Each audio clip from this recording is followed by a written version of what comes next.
Welcome, I'm filming an iPhone 13 mini, and today I will show you how to insert SIM card into this phone. So for this you will need a SIM eject tool. It comes provided with the device in the box, so you can get it from there, but you could also use a paper clip, straighten one on the ends, and it should work just as well if you can't find this.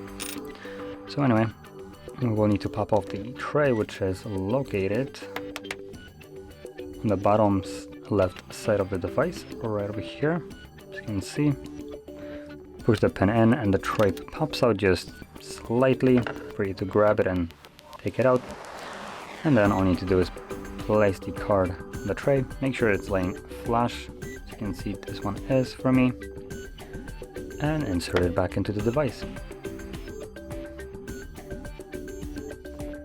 And as you can see, it pops up with the pin for the SIM card, so quickly, oops, I guess I just kind of got rid of it by mistake, so let's just try to find it.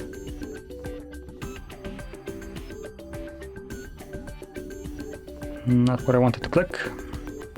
There we go. And there we go. And it's working now. So that is how you insert your SIM card, and if you found this very helpful, don't forget to hit like, subscribe, and thanks for watching.